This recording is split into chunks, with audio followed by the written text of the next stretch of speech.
here and then there. The Advent wreath. History.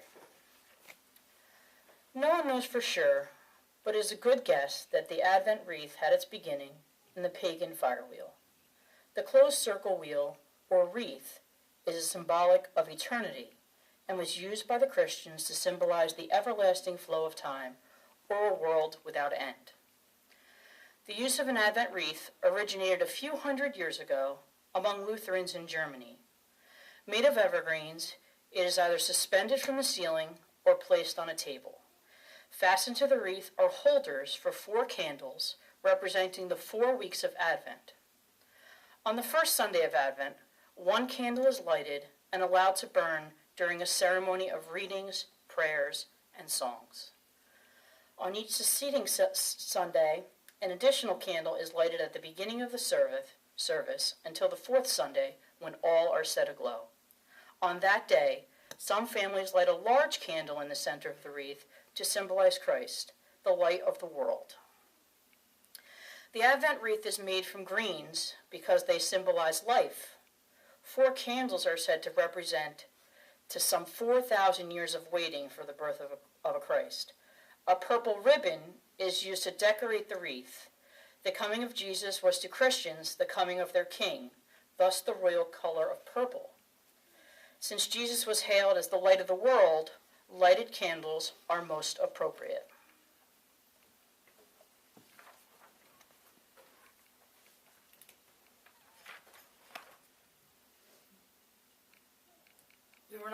The first candle was supposed to be lit last Sunday, so we'll light the first candle, and that is for hope.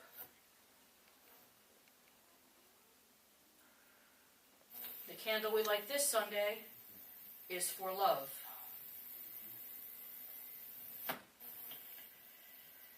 The other candles represent joy, and the pink one represents peace.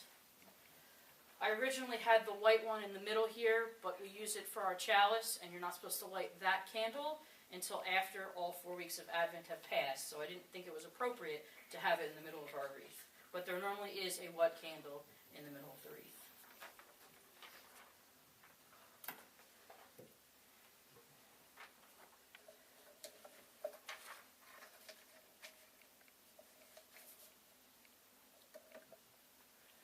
If there were no Advent, we would need to invent it.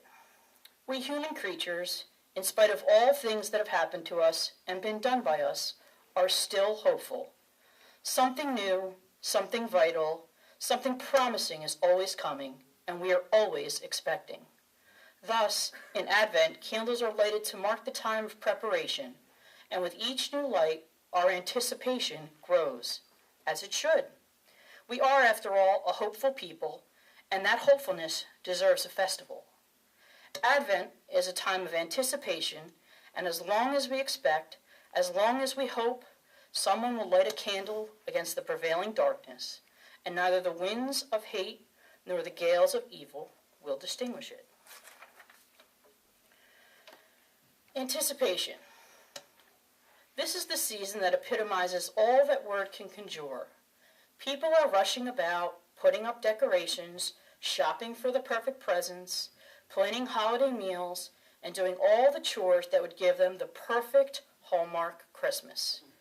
And with anticipation comes expectation, how we want it all to turn out. But in many Christian churches, this season is called Advent, the beginning of the church year.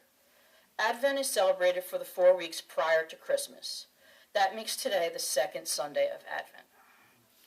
Although Advent was celebrated by Unitarians of earlier generations, Advent was not part of my Unitarian Universalist upbringing, and I'm not going to pretend that I am suddenly an expert on Advent. I did look through some old Unitarian hymnals my mom had to find some of the hymns we are singing today. What do we know about Advent? The scholars among us know the word Advent means coming. Most of you would probably say that Advent is the period when the church is waiting for the birth of Jesus, and you would be right. But also, Advent is the period when the faithful are waiting for the second coming of Jesus. That's right. They are hoping for the end of this world to enter into the promised paradise of the next world.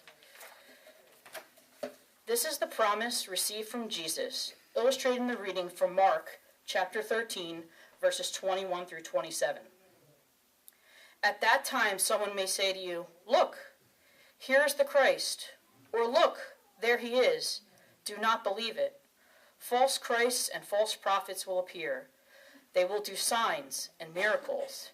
They will try to fool God's chosen people if possible. Keep watch. I have told you everything ahead of time. So in those days there will be a terrible suffering. After that, Scripture says, the sun will be darkened, the moon will not shine, the stars will fall from the sky, the heavenly bodies will be shaken. At that time, people will see the Son of a Man coming in clouds. He will come with great power and glory. He will send his angels. He will gather his chosen people from all four directions. He will bring them from the ends of the earth to the ends of the heaven. Now, since most of us are probably uncomfortable and unfamiliar with this concept, let's get back to the preparations for the baby Jesus. We are familiar with the Fa's reading that says each night a child is born is a holy night. What better way to spend 4 weeks than the anticipation of the birth of a child? Most Christian churches celebrate this anticipatory time.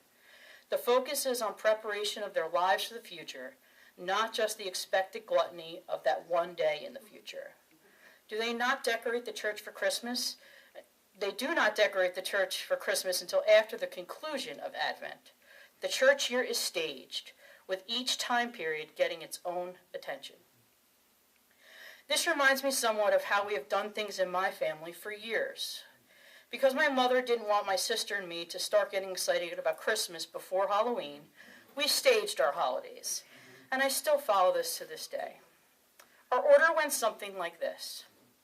Halloween, my sister Valerie's birthday on November 8th, my cousin Patience's birthday on November 21st, Thanksgiving, a later day in November, and my dad's birthday, December 4th. After that, then we could start getting ready for Christmas. We never put up any Christmas decorations until after my dad's birthday, which means that this afternoon I better get busy.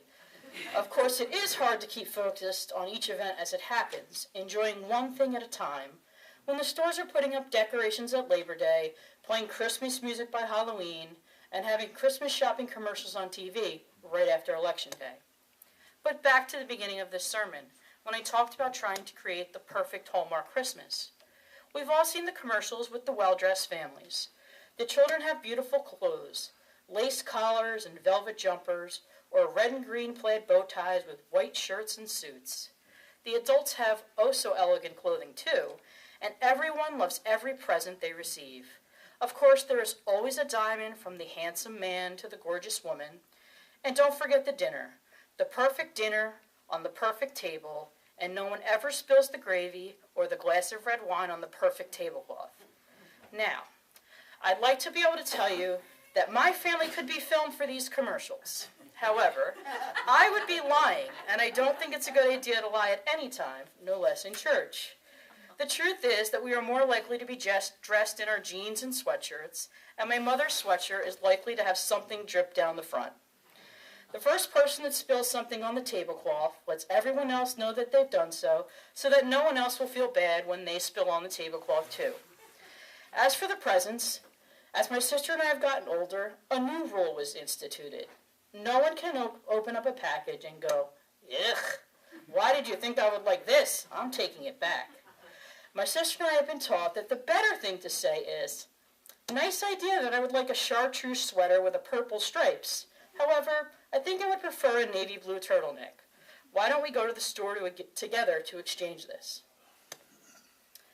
Why do we allow our anticipation of the holiday to set expectations we know are unreasonable? Why do we compare ourselves to those 30-second families in the commercials? Why do we set ourselves up for failure? Let's think about what we could change. We could stop watching the commercials. In fact, we can decide not to bow to the total commercialism that has been created for this holiday. Why are we still mailing gifts to people we haven't seen in 14 years? Just because they send us one? Better to send a card to all those folks saying you're donating money to the UUOCC this year instead of sending them a gift. They'll probably be relieved to hear it. They probably have been dreading buying you a present too. We can learn to accept who and what we are. If we are not happy and comfortable in our jeans and sweatshirts, what's wrong with that? So what if the gravy is on my mom's shirt? It shows she cared enough about the people gathered around the table to make this meal for them. We could spend more time focusing on our spiritual lives and our futures, as the Catholics and Protestants are doing during Advent. The Church of the Larger Fellowship, in its winter festivals and celebrations, encourages individuals and families to take this opportunity to become aware of the spiritual values inherent in the winter festival season for them.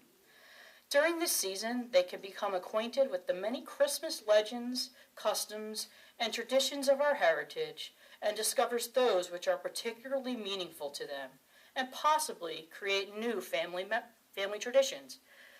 We could include that spending time exploring the teachings of Jesus and other teachers and philosophers, rather than spending time obsessing about creating a perfect, unattainable holiday.